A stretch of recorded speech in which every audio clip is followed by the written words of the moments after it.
Application of the built-up roof, felts and surfacings. A training program produced by the National Roofing Contractors Association. The built-up roof. It's the most common type of roof for commercial and industrial buildings, like factories, warehouses, and apartment buildings. It's been around for more than a century, and it still works today, fighting off the effects of weather and keeping the building dry. But remember, the built-up roof gets the name built up because you and your crew put it together right at the job site. And for the roof to do the job it's intended, it's got to be built right. This means that you've got responsibilities. Building a roof that's waterproof takes knowledge, skills, and careful workmanship. That's what this program is all about. It will introduce you to two important parts of the built-up roof system, felts and surfacings. You'll learn about different kinds of felts and what they're used for, the way roofs are designed, the bitumen used to waterproof them, how felts are installed, and the equipment used to put them on. You'll learn about different types of roof surfacings and how they're applied. The program's also about safety. Burns, falls, and equipment accidents are serious, so you need to protect yourself and others. The program has 5 parts. Introduction to the built-up roof, membrane design and specifications, job setup, equipment, and safety, membrane application, and application of the surfacing. The stop sign will signal the end of each part. Let's begin with Part 1.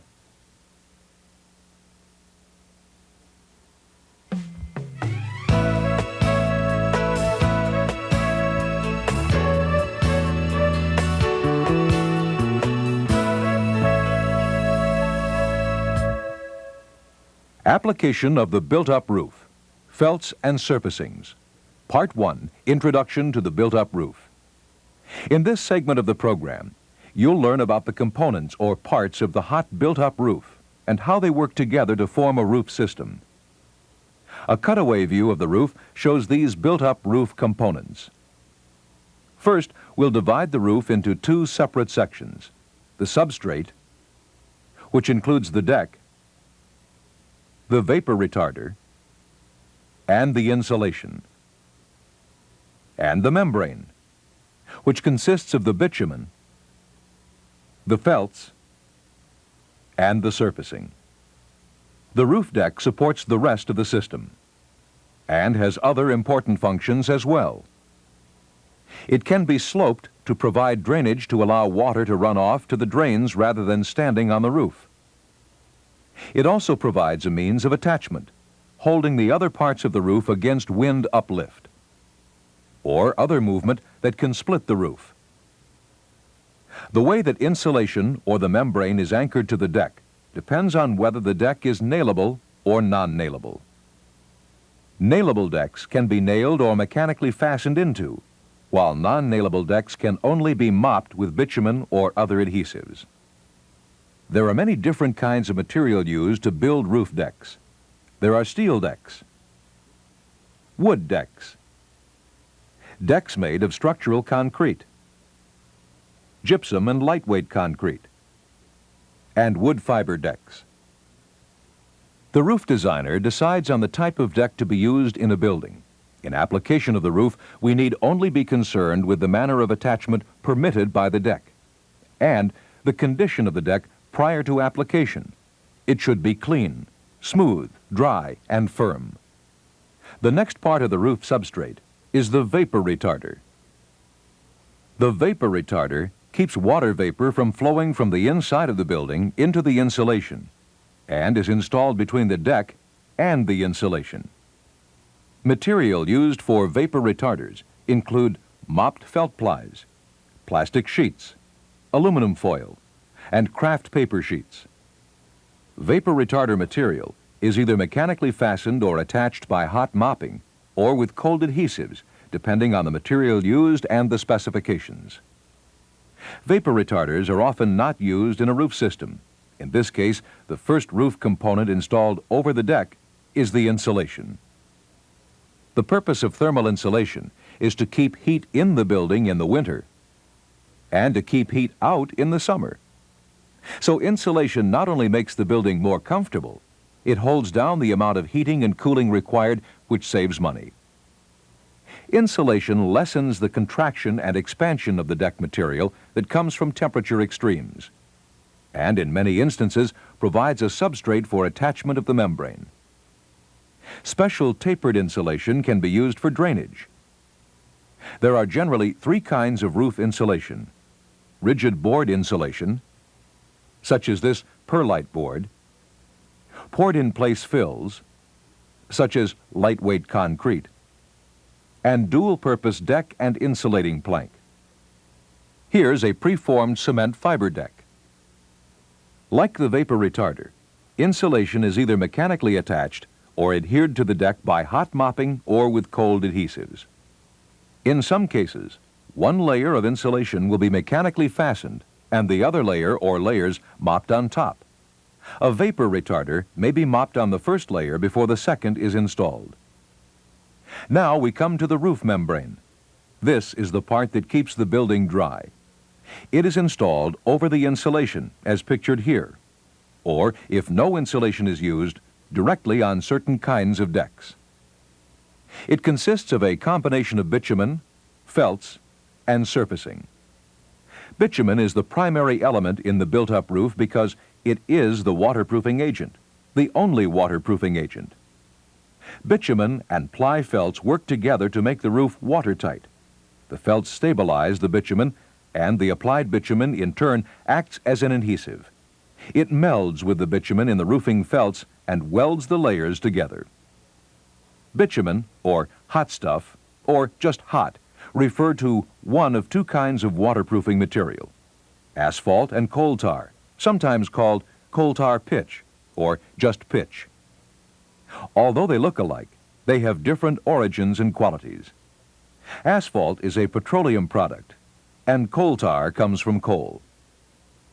Asphalt and coal tar are generally incompatible and should not be mixed while being heated, although in some instances, asphalt and coal tar are used together. Steep asphalt can be used for flashing on coal tar roofs, and coal tar can be used with asphalt-coated felts. Why not just use bitumen alone for the membrane if it's the only waterproofing agent? Well, maybe you could if bitumen were strong, rigid, fire-resistant, and if it were able to stand up to the weather by itself. But it isn't, so that's why felts are used. And because felts are installed in layers, they allow the bitumen to be mopped more evenly. These layers of felts, sealed with bitumen, are called plies. The number of plies in a cross-section is the number of plies on the roof. 4 plies equal a 4-ply roof. Ply felts are solid mopped together with bitumen and are installed in a shingle fashion. Sometimes the first ply, or a base sheet used as a first ply, is nailed or mechanically fastened. Felts come in rolls 36 inches wide and in various weights. The weight of a felt is commonly designated by a number, such as number 15 felt. This number originally came from a weight measurement. The number represented the number of pounds that one roof square, or 100 square feet, of the felt weighed. There are 3 basic kinds of felt material: organic, asbestos, and glass fiber. Organic felts are made in a dry felt process beginning with logs or sawdust or scrap paper. These materials go through a pulper and are mixed into a slurry. After going through refiners and screens, the mixture goes through a slurry tank where a cylinder forms the fibers into felt sheets. Rollers remove the water and smooth and straighten the felt, after which it is trimmed into large rolls. Then the felts are saturated. Asphalt or coal tar penetrates the felts, and they are then perforated with small holes or slits that permit gas to escape during application and prevent blistering. Ply lines are then added. Some felts go through a further process called coating. Already saturated felts are coated with asphalt and finely ground minerals, such as silica or talc. This is the process for making coated base sheets. Sometimes base sheets are vented, either with a channel pattern or buttonholed as pictured here. A final process, which involves embedding granules of slate or rock on one side, creates the mineral surfaced sheet used primarily for surfacing. Organic felt is the oldest of the felts used today and is still commonly employed in built-up roofing. Examples of organic felts are these number 30 asphalt saturated and these number 15 coal tar saturated felts. This asphalt saturated and coated felt used as a base sheet, and this mineral surfaced organic roll roofing material used for cap sheets. Asbestos is the second type of felt, and it's been used for a number of years. Manufactured from asbestos fibers and organic material, they had the advantage of being fireproof and resistant to aging. Because of health considerations surrounding the use of asbestos, these felts are rarely used now, and their manufacture is being discontinued in the United States. The third type of felt is glass fiber felt, also called glass fiber mat. Introduced in the late 1940s, glass fiber felts are becoming the most widely used kind of felt in built-up roofing. They are made in 3 processes: wet, steam, and continuous strand. In the wet process, fibers are placed in a water slurry, the water taken out, and the mat formed to the desired thickness by a chain. Binder is then added to hold the fibers together, and the mat is cured in an oven, then trimmed and rolled. This process results in the most uniform mat. In the steam process, the mat is formed directly from molten glass, and fibers are drawn by steam into desired lengths.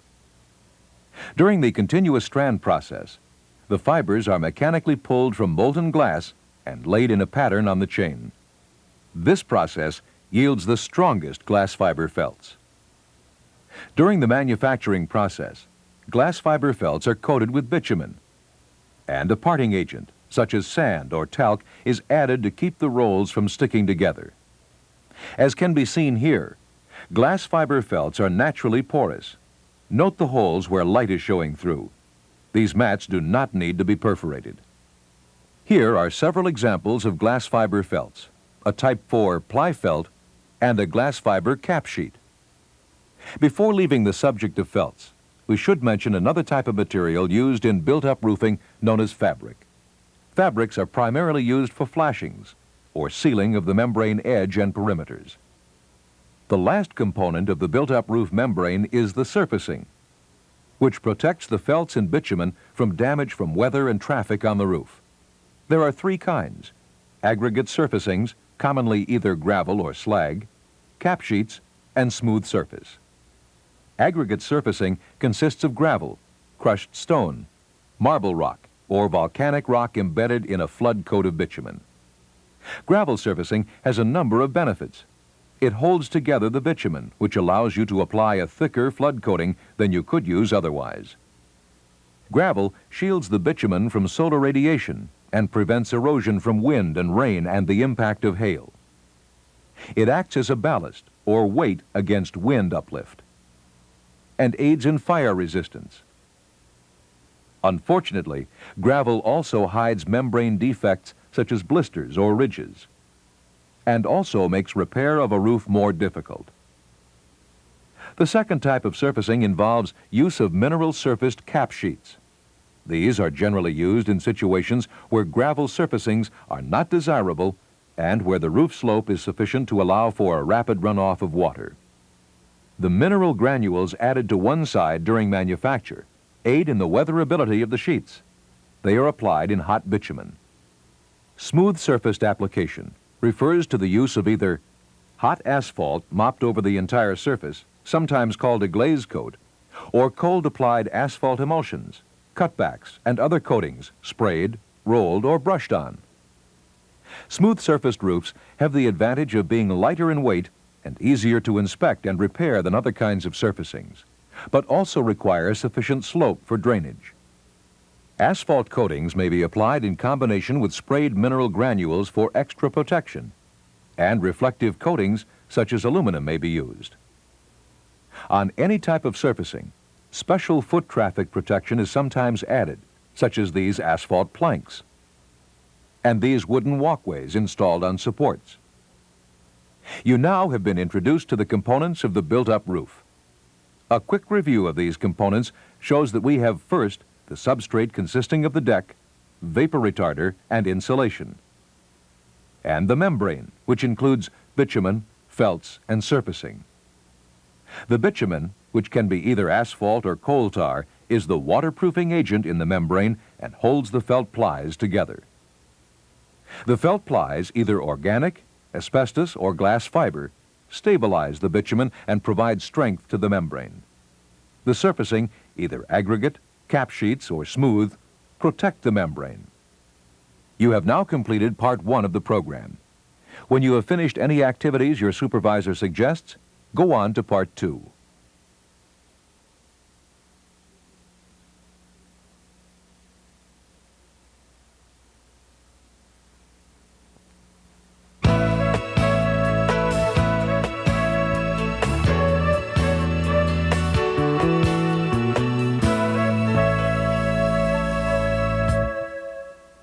Application of the built-up roof, felts and surfacings. Part 2, membrane design and specifications. You can do a job without seeing the total picture, but it helps to understand what's going on. So in this part of the program, you'll learn how a built-up roof membrane is structured, what specifications for a built-up roof mean, and the patterns in which felts are laid on the roof. What are specifications? They're detailed instructions and descriptions written by manufacturers or designers to explain exactly how the roof is to be put on and the materials to be used. If the roof is not put on according to the specifications, your company can have serious problems, especially if the roof leaks, and this can be costly. In a set of specifications, directions for installation depend on a number of factors, since the roof can be installed on many different kinds of buildings and under a variety of circumstances. One of these factors is slope.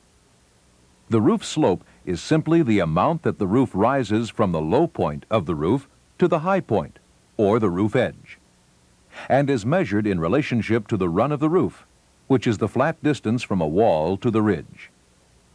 On a low-slope roof, the slope, run, and rise would look like this.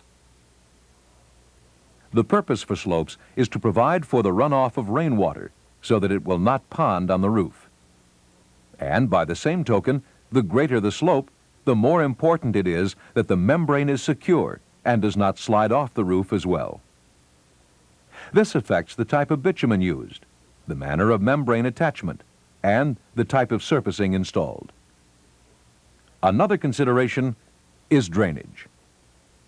Drainage systems involve both the use of interior or sumped drains or peripheral mechanisms like this scupper and gutter system, and elevated areas designed to bring the water to the drains, such as this inverted pyramid pattern and center drains, or these crickets and drains.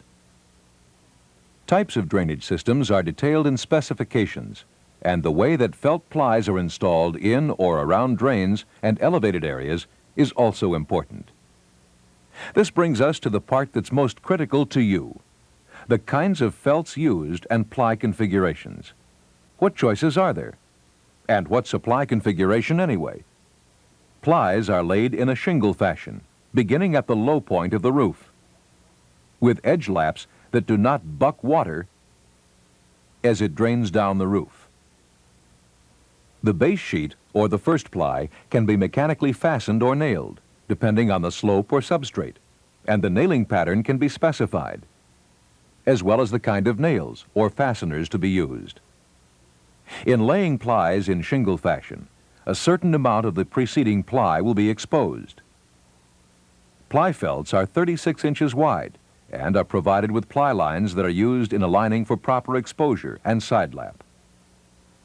Generally, felts are provided with a 2-inch line on either side, which is 2 inches from the edge. 4-ply lines, which are 8.5 inches from each edge, 3-ply lines 11 1/3 inches from each edge, and 2-ply lines 17 inches from each edge. Some felts may have a 5-ply line, which would be 6 4/5 inches from each edge. The amount of exposure of each ply is equal to the distance from the edge of the felt to the edge of the overlapping felt. To find the proper exposure, divide the width of the ply, minus 2 inches, by the number of plies in the membrane. A ply is 36 inches wide, minus 2 inches equals 34 inches. 34 divided by 3 equals an 11 1/3 inch exposure. If we used a 4-ply configuration, our exposure would be 8.5 inches, which can be arrived at by dividing 34 inches by 4. The distance that a ply is said to be lapped over the preceding ply is equal to the width of the ply minus the exposure. Therefore, in the preceding example, the plies are said to be lapped 27.5 inches, which is the difference between the 36-inch ply width and the 8.5 inch exposure. The ply lines are used as guides in laying felt, then, to ensure the proper amount of exposure and to ensure that there will always be the correct number of plies at all points in the membrane. When installing a built-up roof, however, it is necessary to use starter strips to begin with the right number of plies in the membrane. So, in specifications for a straight 4-ply assembly, we might see the following directions. Starting at a low point, lay a 9-inch header strip. An 18-inch strip is then laid flush to the edge of the first strip, followed by a 27-inch strip laid flush also, followed by a full 36-inch felt. Then, lay a full 36-inch felt 1.5 inches inside of the 4-ply line, so that there is an initial 7-inch exposure. Then, begin laying successive plies on the 4-ply line, lapping 27.5 inches and giving an 8.5 inch exposure. Note that because of the starter strips, 4 plies are maintained at all points.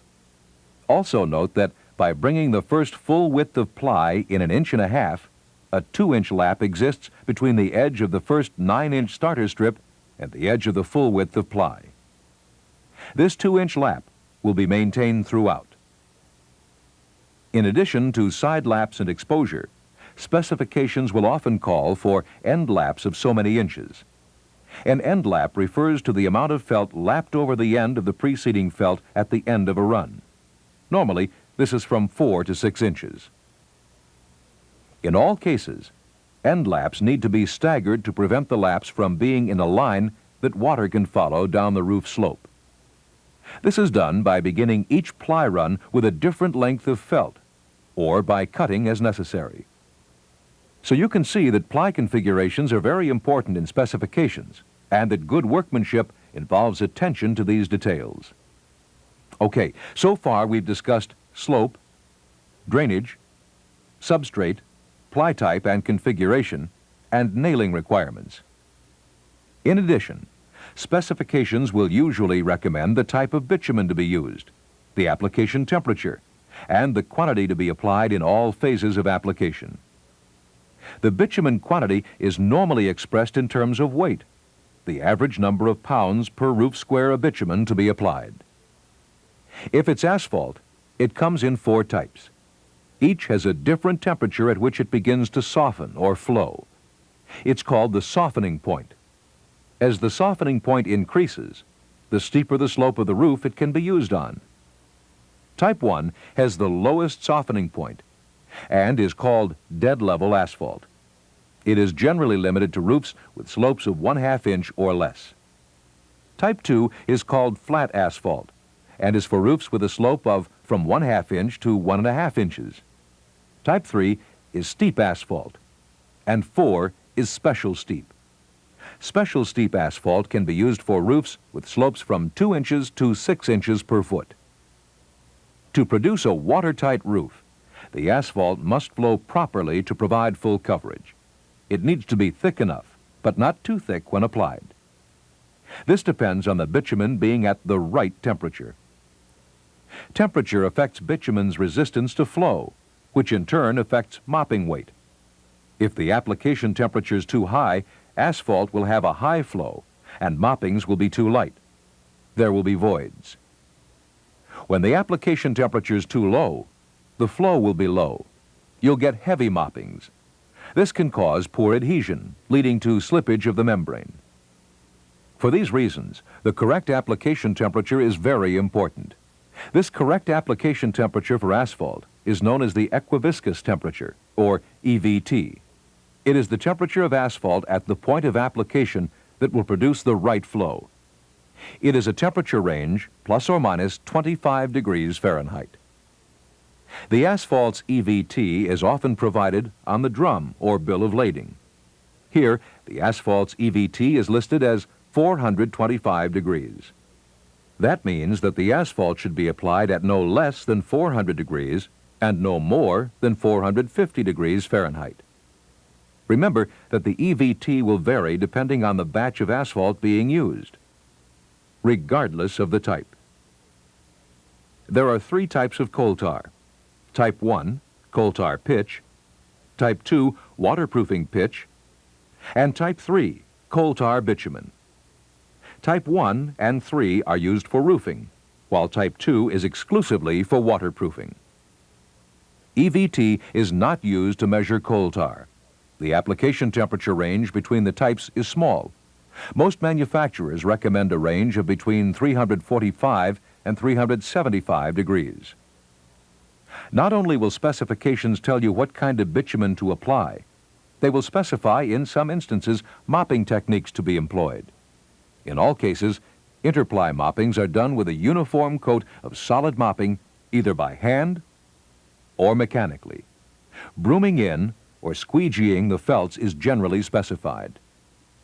But spot or strip mopping may be called for, generally in the case of base sheets.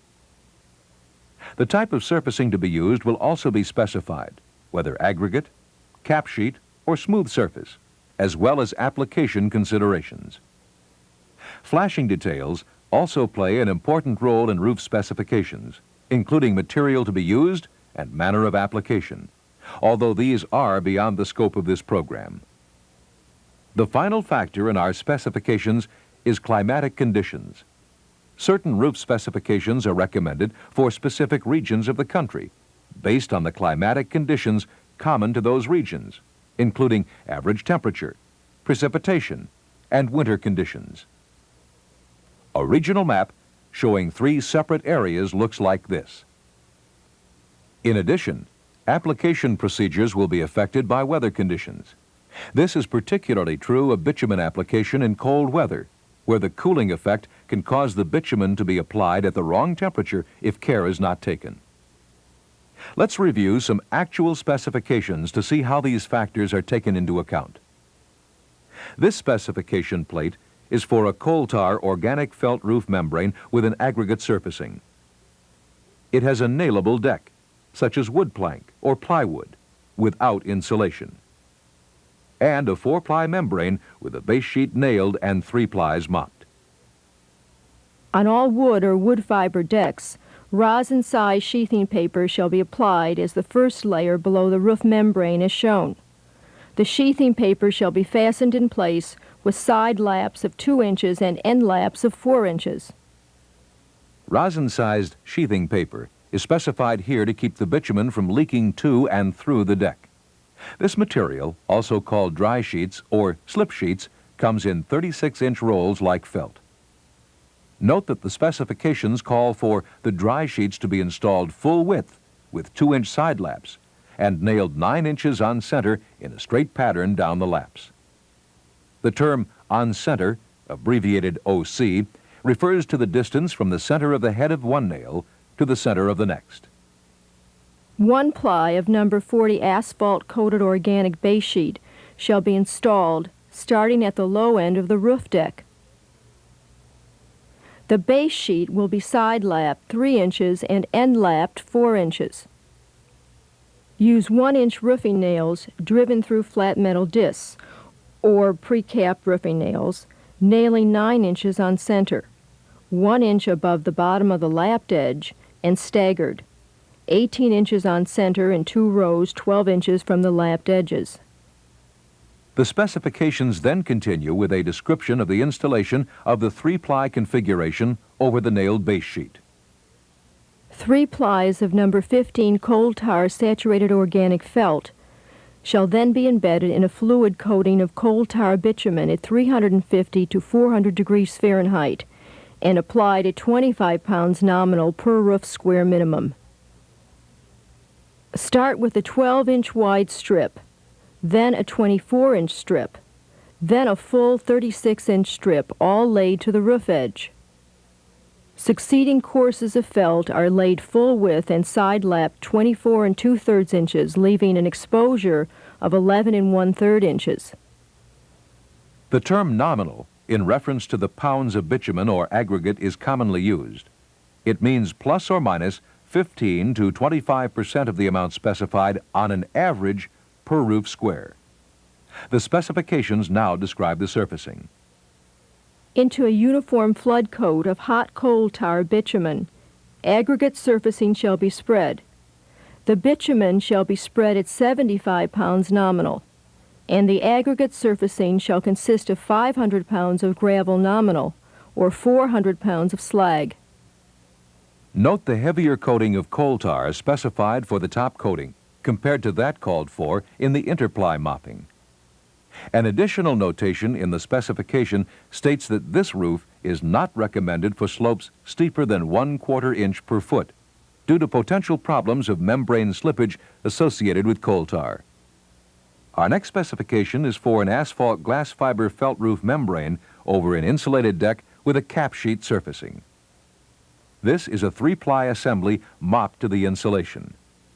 Starting at the low edge of the roof, apply one 12-inch wide, then over that one 24-inch wide, and then over both a full 36-inch wide glass fiber felt. Successive felts are applied full width, the first ply overlapping the preceding felt by 26 inches, and successive plies by 24 2/3 inches, so that at least 3 plies of felt cover the substrate at all points. Embed each ply in a uniform coating of asphalt at EVT so that the full width of the sheet is covered and extends over the lap to assure that there are no voids and that felt does not touch felt. The asphalt shall be applied at approximately 25 pounds per roof square. For roof membrane application over roof insulation on an incline of a 1/2 inch per foot or more, felt shall be backnailed. As most specifications call for backnailing when the roof slope reaches a certain amount, let's look at this practice. Backnailing, also called blind nailing, involves nailing or mechanically fastening felts in addition to hot mopping them. On nailable decks, this can be done by nailing along the leading edge of each felt on approximately 9-inch centers. On a 3-ply membrane, for example, each nail is covered by at least 2 plies, which is important for protecting against tearing the membrane at the points where the felts are nailed. On non-nailable decks, wood nailers need to be secured to the deck, as do wood nailer strips on insulated decks. In this case, the nailers are installed at right angles to the slope with the felts running parallel to the slope. Here, the nailers are spaced approximately 20 feet apart. Each ply is nailed with a minimum of 1 nail per felt at each nailer. Back to our specifications. Starting at the low edge, apply 1 layer of cap sheet, maintaining 2-inch side laps and 6-inch head laps over the preceding sheets. End laps shall be broken at least 3 feet apart. Embed the cap sheet in a full width of mopping of steep asphalt at EVT of not less than 25 pounds nominal per roof square. One of the various ways for installing cap sheets is pictured here. It will be discussed in more detail later in this program. These 2 sample specifications will give you an idea of the attention to detail required to install a built-up roof. Although you may not actually be responsible for using specifications to plan the job, your supervisor is, and he will be looking to you to ensure that each part of the job is done the way it was intended. That's good workmanship. Throughout the specifications, ply configurations were shown starting at the roof edge. Let's take a look at a drain. Note that this drain has two slopes as shown. This is a straight 3-ply job, so we'll begin with a full-width ply laid on center through the drain and cut around the drain flange. The second ply is laid up one slope on the 2-ply line of the first ply. The third ply is laid up the second slope on the 2-inch line of the second ply. A fourth ply is laid on center through the drain and also cut for the drain. This adds an extra ply. A fifth and sixth ply are each laid up each slope on the inside 2-ply lines of the fourth ply. Lay succeeding plies up each slope on the 3-ply line of the preceding plies. This is not the only way to lay at a drain. It is one method, however, and it assures that at least 3 plies are maintained throughout. You have now completed Part 2 of the program. When you have finished any activities your supervisor suggests, go on to Part 3.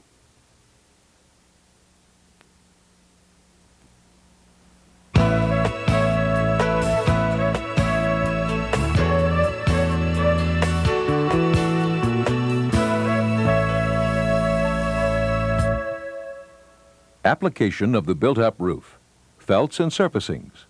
Part 3, job setup, equipment, and safety.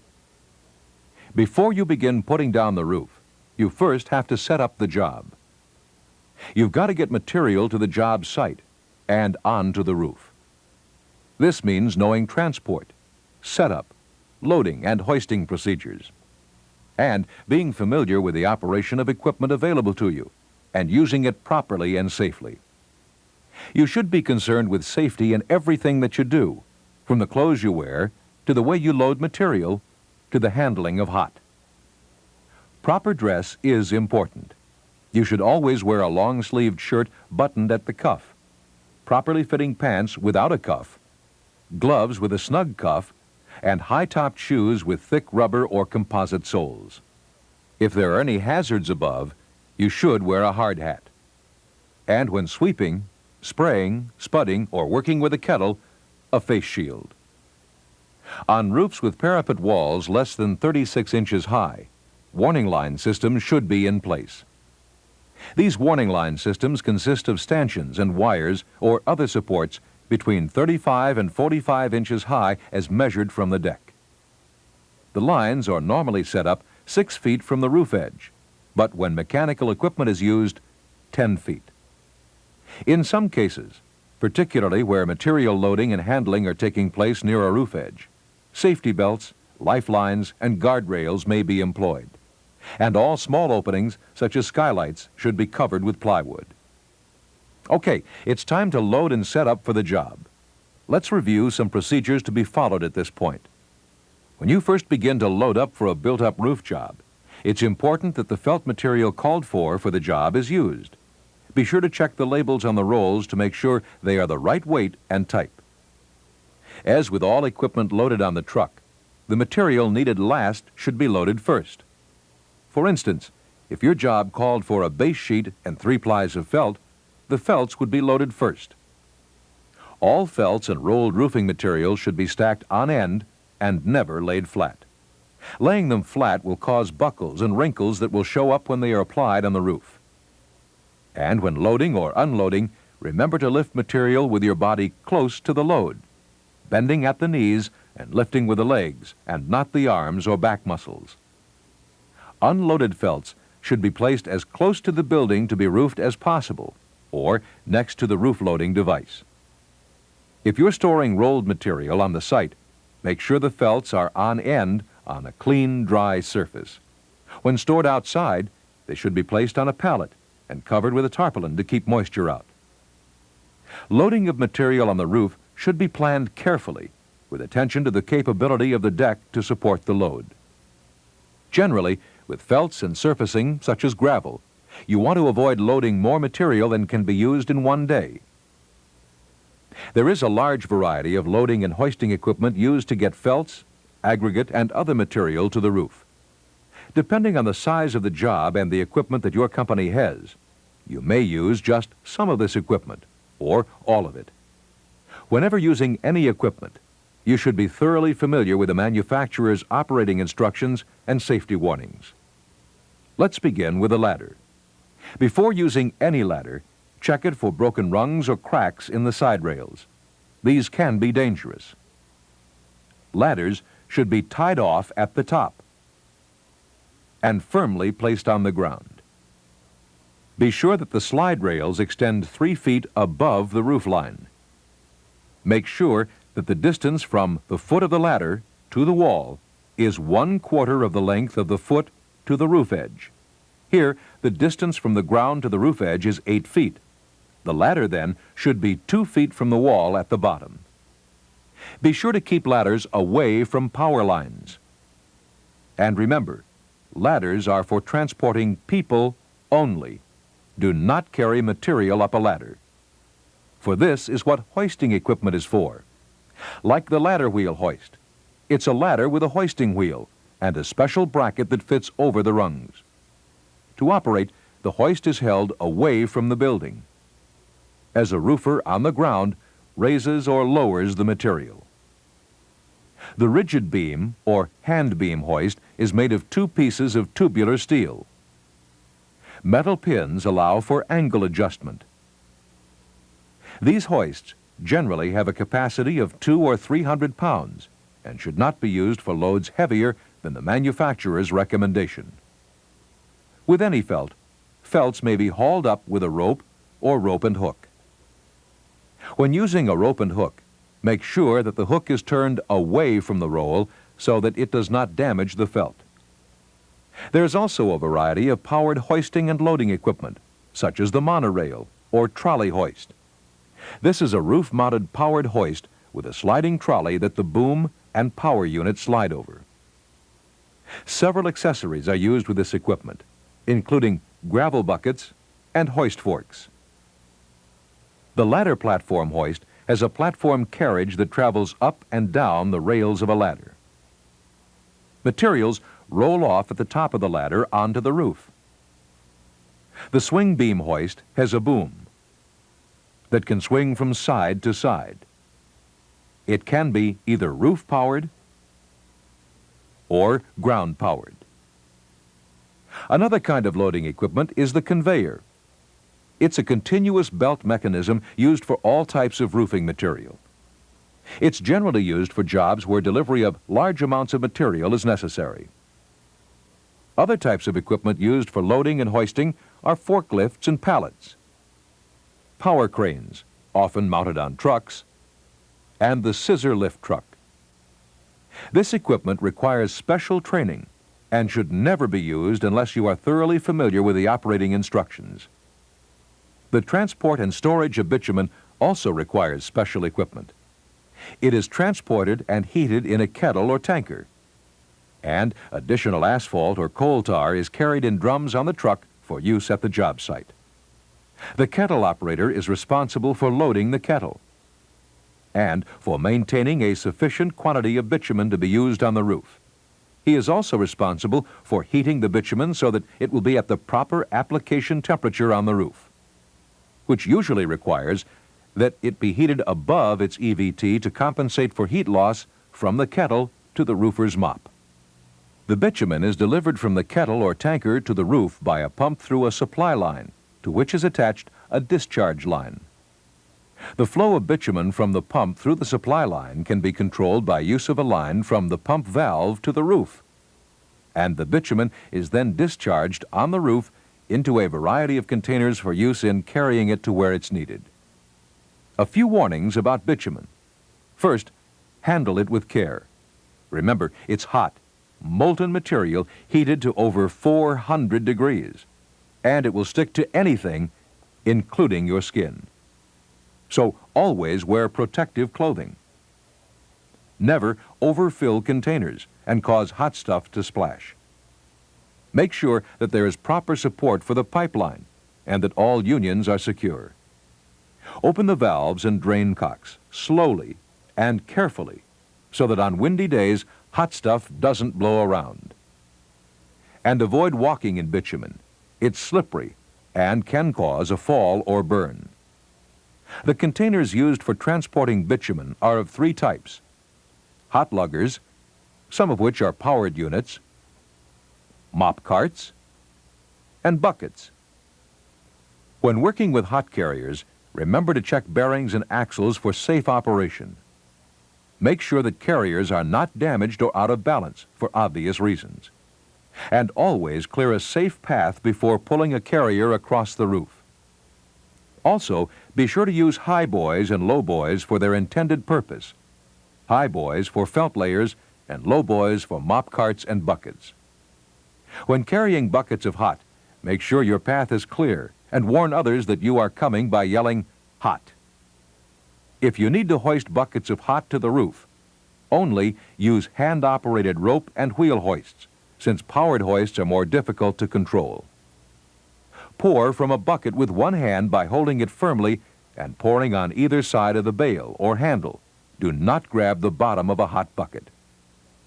If a bucket sticks to the roof, it should be loosened by twisting the bale back and forth. Never jerk a bucket free. Now you're ready to start work. But wait, is the job you're working a re-roof job requiring a tear-off? If so, there are special procedures to follow and equipment used. After barricades are set up around the building area, a chute is sometimes constructed for the disposal of debris. The chute is put together on the ground, hoisted to the roof, and attached firmly to rigs past the roof edge. The tear-off operation begins on the amount of old roof that can be replaced in one day. If the old roof is gravel-surfaced, it must first be swept off by hand or with a power sweeper. And the old gravel is shoveled into wheelbarrows for disposal. A power roof cutter is then used to cut the old roof into small sections, with goggles or a face shield being worn during operation. Sometimes a power peeler is used. When using a power cutter, be sure to install the cutting blade per the manufacturer's instructions. Adjust the depth of cut, taking care not to cut the deck. And always cut in a straight line. After the old roof has been cut into sections, a spud bar or roof peeler is used to complete the tear-off and the debris is dumped. The rest of the roof is then cleaned with brooms or a powered vacuum. If a new roof is placed over an existing gravel roof, the old gravel needs to be removed. This is done with a power scratcher designed to remove gravel and leave a smooth surface. Often, this operation can be avoided by use of recover board, which can be installed over an existing gravel roof after brooming. Now we're ready to begin laying our felts. What if the specification for our roof calls for mechanically fastening a base sheet? Let's see what we might be involved in. First, the type of nails or mechanical fasteners you will use depends on the kind of deck or insulation underneath, and there's a large variety. The most common nails are the standard barbed roof nail and the threaded roof nail. These are used on base sheets over wood decks and over some types of insulation. The wedge nail has a shank that bends when driven into wood fiber decks for greater pull-out resistance. The split shank nail spreads out when driven to provide back-out resistance in gypsum decks. The capped head nail has a 1-inch diameter cap to resist tearing of the base sheet. All nails with caps less than 1 inch wide must be driven through tin caps for this reason. Other specialized types of mechanical fasteners include the spring steel barbed clip, which is driven through a disc, the hollow cone shank fastener, and the threaded self-tapping screw for steel decks, which also must be used with a metal or plastic disc. There are many different types of tools used for fastener installation, some specifically designed by fastener manufacturers for their products. Here, a mechanical screw fastener is loaded with screws, and the screw is driven through the cap with the pull of a finger. The patterns for nailing or mechanically fastening are generally of two types: straight, as shown here, 9 inches on center, and staggered, as shown here. In installing your base sheet, you'll first make a triangular nail pattern to hold the sheet. When nailing, be sure to tap the head sharply and squarely and drive it flat. Do not drive it too hard or it may penetrate the base sheet. But be sure that it is secure so that it won't pop out and cut through the covering plies. After the base sheet is secure, roll it out about 10 feet and shake out the roll to remove buckles. Continue laying successive rolls lapping the preceding ply by 2 inches and nailing initially with the same triangular pattern. Then nail the laps at 9 inches on center and nail 2 rows of nails down the center with rows approximately 12 inches apart and staggered about 18 inches on center. You have now completed part 3 of the program. When you have finished any activities your supervisor suggests, go on to part 4.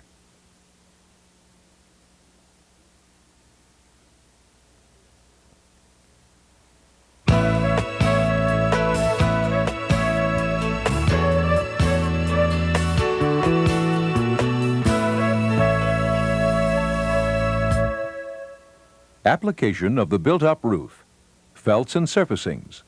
Part 4, membrane application. You're ready to begin installing the membrane, and this is where it's all put together. Remember that the roof is only as good as the workmanship that goes into it, and that only you can ensure good workmanship. Here's where the mopping technique you use or don't use, or the way you lay the felts, will determine the quality of the job. So let's begin with mopping. What kind of mop will you use? Some are made of cotton and some of fiberglass. There are a variety of sizes. This 40-ounce mop is for general mopping work, and this smaller mop for drains and flashings. And you've got to put the mop together. This one's attached to the mop handle with a cotter pin. There are a few things about mopping that you should keep in mind.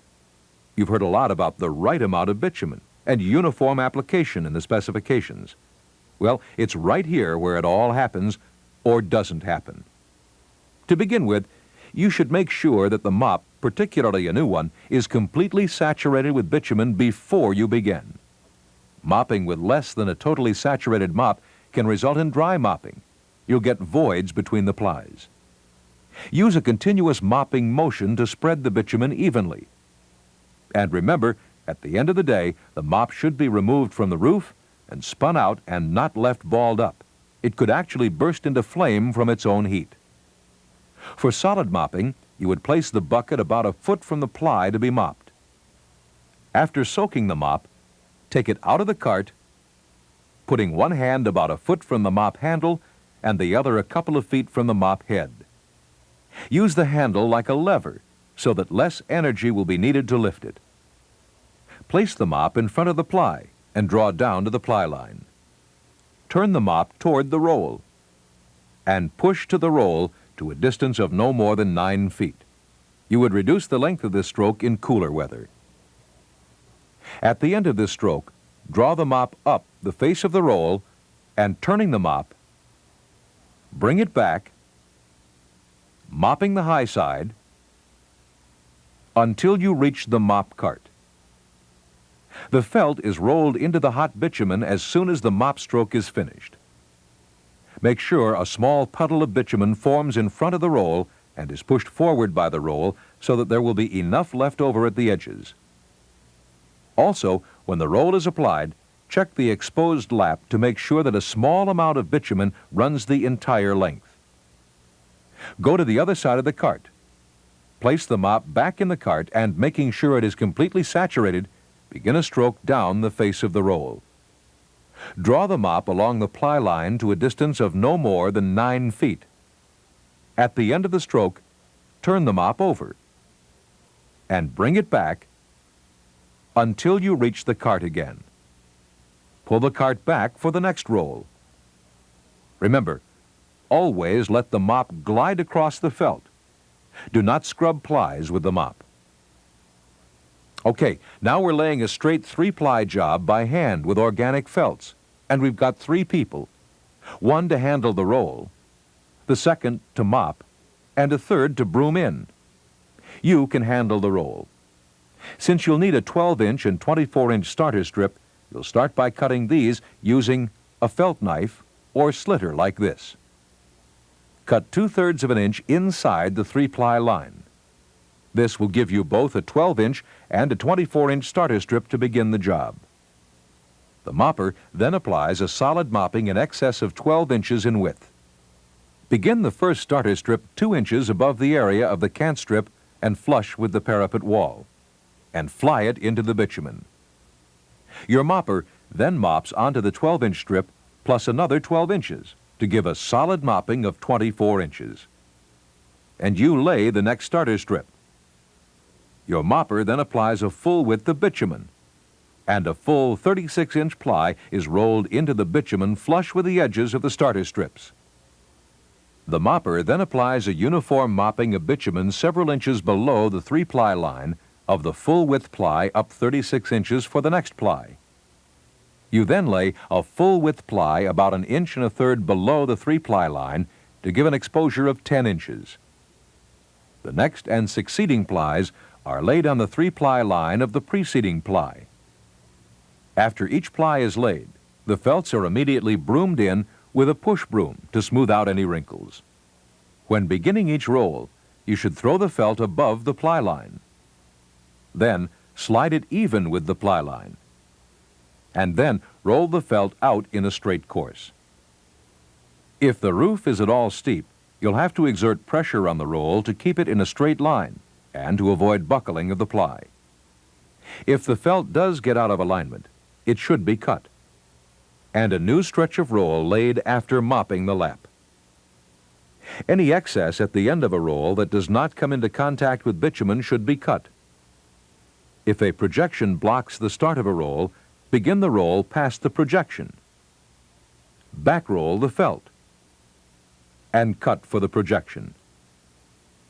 Throughout this process, you and the mopper are working as a team to make sure that the bitumen is at the right temperature, that you're rolling in the felt immediately after application by the mopper, that there are no voids, that moppings are not too heavy, that laps and edges are sealed with bitumen, and that the felts are smooth. Wrinkles in felts and fish mouths should be stepped out if possible. In some cases, fish mouths must be cut and patched. A useful technique in laying felts is backlining. This involves aligning the opposite ply line with the back edge of the preceding felt. It is often used because the regular ply line is obscured by the ooze of bitumen under the lap, and for avoiding walking on previously laid felt, particularly useful in the application of glass fiber felts, as will be discussed shortly. If there's no parapet wall in your job, before the first plies are laid, bleeder strips should be installed. These are 12-inch felt strips laid in a hot mopping with half the width overhanging the roof edge. The overhang is pulled over to form a protective envelope. What if your roof requires a vented base sheet? In this case, you will be spot mopping instead of solid mopping. Depending on the deck, you may have to prime it with asphalt primer before you begin mopping. After allowing the primer to dry, you can then begin spot mopping. Apply the bitumen in roughly circular areas, in parallel bands where the base sheet is to be laid. The roll setter then rolls the base sheet into the spot mopping. In this manner, the base sheet is adhered, but without clogging of the venting channels that would result from solid mopping. If you're applying buttonholed vented base sheet, you want to clog the sheets as little as possible. It's the bitumen from the first interply mopping dripping through the holes that adheres the sheet. So, the most you'll need is a thin strip of bitumen to hold the sheets in place, which can be done by strip mopping or using a pourer as pictured here. What if your job is a large one and mechanical felt laying is going to be used? First, you'll be working with a variety of machinery that dispenses bitumen, lays felts, or does both. There are small bitumen dispensers such as this one, which is used instead of a mop in felt laying. glaze coating, and flood coating application. It's filled with bitumen like a mop cart, and you control the flow of bitumen by increasing or decreasing the tilt angle of the dispenser. Bitumen is spread by moving the dispenser in front of the roll as you set the felt. Hot dispensers with chain mops are larger in capacity, and the vat is loaded from a highboy. You control the amount of bitumen dispensed with levers and valves, and the chain mop gives a uniform distribution of bitumen. Before filling a bitumen dispenser, make sure that the vat is free of debris or water that could cause the bitumen to bubble over. And before operating, check the condition of the machine to make sure it is in proper working order, and be sure you are familiar with all operating instructions. For laying felts and dispensing bitumen in one operation, you'll use a felt layer. Some felt layers are designed to be pushed forward, others to be pulled backward. We'll be using a backward pull felt layer, so be careful. Make sure the route you will be traveling is clear of obstacles and that adequate warning signs are posted away from the roof edges. We'll need at least 2 people in this operation, although often 3 are used. 1 to operate the machine, and the other or others to watch the path of the operator to ensure proper placement of the felt and to broom in the felt. First, fill the vat with bitumen from your lugger and check that the valves are thawed by the hot bitumen and that bitumen is flowing from the dispenser. If you're the operator, first set the machine in line for ply, while the roll setter loads the felt on the rolling rod and threads it, taking an extra 3 feet to hold onto. Lower the chain mop and step on the foot pedal to release the bitumen, and immediately begin walking backward. The roll setter holds the felt out of the bitumen until the machine is about 8 feet away, and then sets it. The felt is immediately broomed with a wide push broom. About 3 feet from the end of the run, turn off the bitumen flow and continue pulling the felt layer. The bitumen already dispensed will cover that distance, and the ply is cut to length. The brooming in process is critical to the success of mechanical felt laying. It should be done carefully so that all wrinkles and fish mouths are removed from the felts. Are you using glass fiber felts on this job?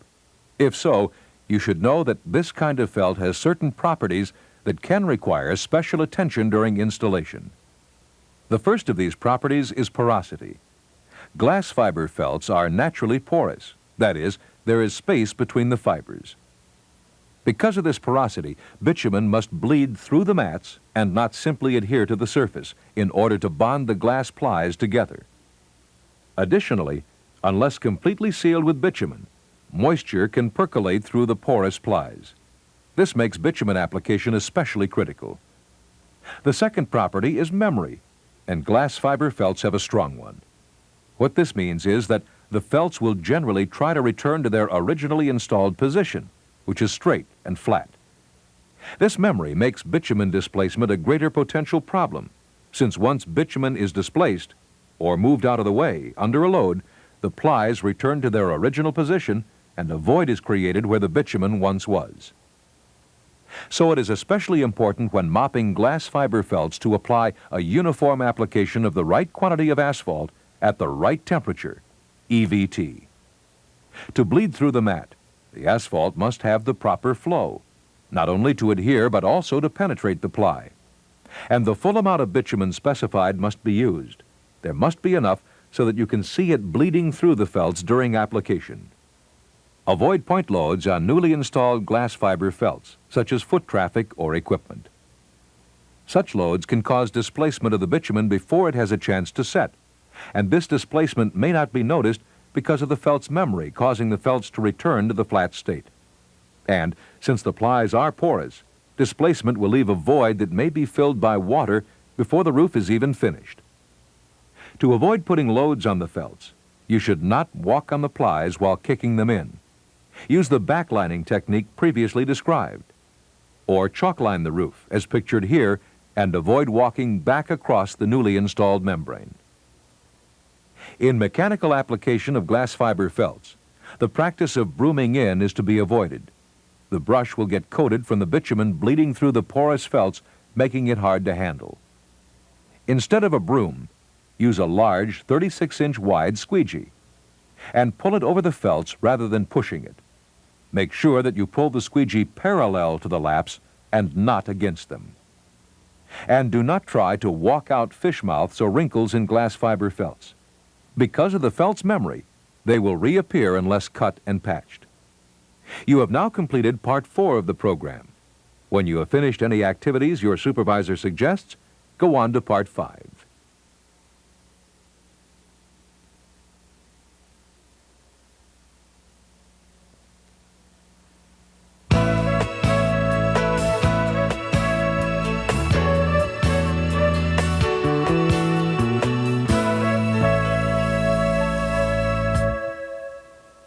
Application of the built-up roof, felts and surfacings. Part 5, Application of the surfacing. You've finished installing the plies, and the flashings have been done. This will be covered in detail in another program. It's time to apply the surfacing to protect the membrane. Are you putting on a smooth surface roof, mineral surface cap sheets, or gravel? Regardless, this phase of built-up roofing is critical to the success of the membrane. A membrane left permanently unprotected is like a car without paint. It won't last. Applying hot bitumen to the top of the plies is the most common type of smooth surface application. It can be done by hand with a mop in the same way that solid interply moppings are applied, or with a bitumen dispenser.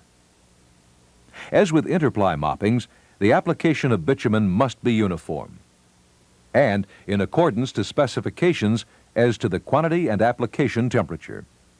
Apply too much asphalt and you can end up with a condition called alligatoring, which weakens the top coating and can let moisture in. Apply too little and you'll end up with insufficient coverage and protection of the membrane. Of course, when you're applying the top coat, you want to make sure that you plan ahead so that you know where you're going to end up. For cold-applied asphalt emulsions, cutbacks, and coatings, 3 methods of application are generally used: brushing, rolling, and spraying. This aluminum coating is being applied with a brush, using long, even strokes. And here, a close-snap roller is being used to spread the coating. Just like with hot mopping of bitumen, it is important to apply a sufficient quantity of the surfacing material. For large jobs, asphalt emulsions are sprayed on with a gun, supplied with a drum and pump. Use cold-applied fluids with care. Spraying on windy days can be hazardous and should be avoided. Solvents in some cutbacks are extremely flammable and should not be stored near an open flame. And asphalt emulsions must be kept from freezing at all times. Installation of mineral surfaced cap sheets involves somewhat different procedures than those used in installing felts. Cap sheets are much heavier than felt plies and, as surfacing, require a neater appearance. When installing cap sheets, first cut the rolls into desired lengths, usually no more than 12 feet, and stack the sheets mineral surface side down to take the set out of the rolls. Note that cap sheets have a 2-inch selvage or edge where there are no mineral granules. This aids in adhesion of the laps. Beginning at the roof edge with a full-width ply, mop the area where your sheet will go with a uniform coating of bitumen, and then flop it into place flush with the roof edge. Lay the next full-width sheet with a 2-inch side lap, and rolling one side up, mop for this side of the sheet, and lay it in place. Then mop for the other half, and lay it in place. Note that the sheets must be cut to different lengths to ensure staggering of the end laps by the required amount, in this case 3 feet. If a neat appearance is important, use a slop sheet to give an even edge of bitumen, and sprinkle mineral granules into the bitumen at the laps while it is still hot. Make sure that each run of cap sheet is end-lapped 4 inches. Lay succeeding sheets full width in this manner, lapping the previous sheets by 2 inches. Alternate procedures for installing cap sheets include the re-roll method, in which the cap sheet section is rolled up again and set in the bitumen in a manner similar to ply felts, and a mop and flop method in which the sheets are laid out in advance of the mopping, and the sheets flopped into a solid mopping of bitumen. On large jobs, cap sheets are sometimes installed with mechanical assistance. Here, the cap sheets are laid face down ahead of a bitumen dispenser. The dispenser is then pulled down the roof, laying bitumen on 34 inches of the top surface of the plies, plus on the 2-inch selvage edge of the cap sheet. Several roofers follow behind the dispenser, flopping the sheets into the bitumen, and making sure that seams are properly adhered. Chalk lining is sometimes necessary to ensure that the sheets are straight and true. The proper application of gravel surfacing requires skill and a lot of practice. The first problem is getting the gravel to the roof. A conveyor or crane can be used.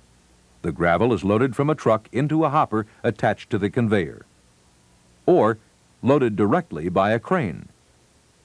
The gravel is either loaded into another hopper on the roof, from where it is discharged, or discharged directly into wheelbarrows or gravel spreaders.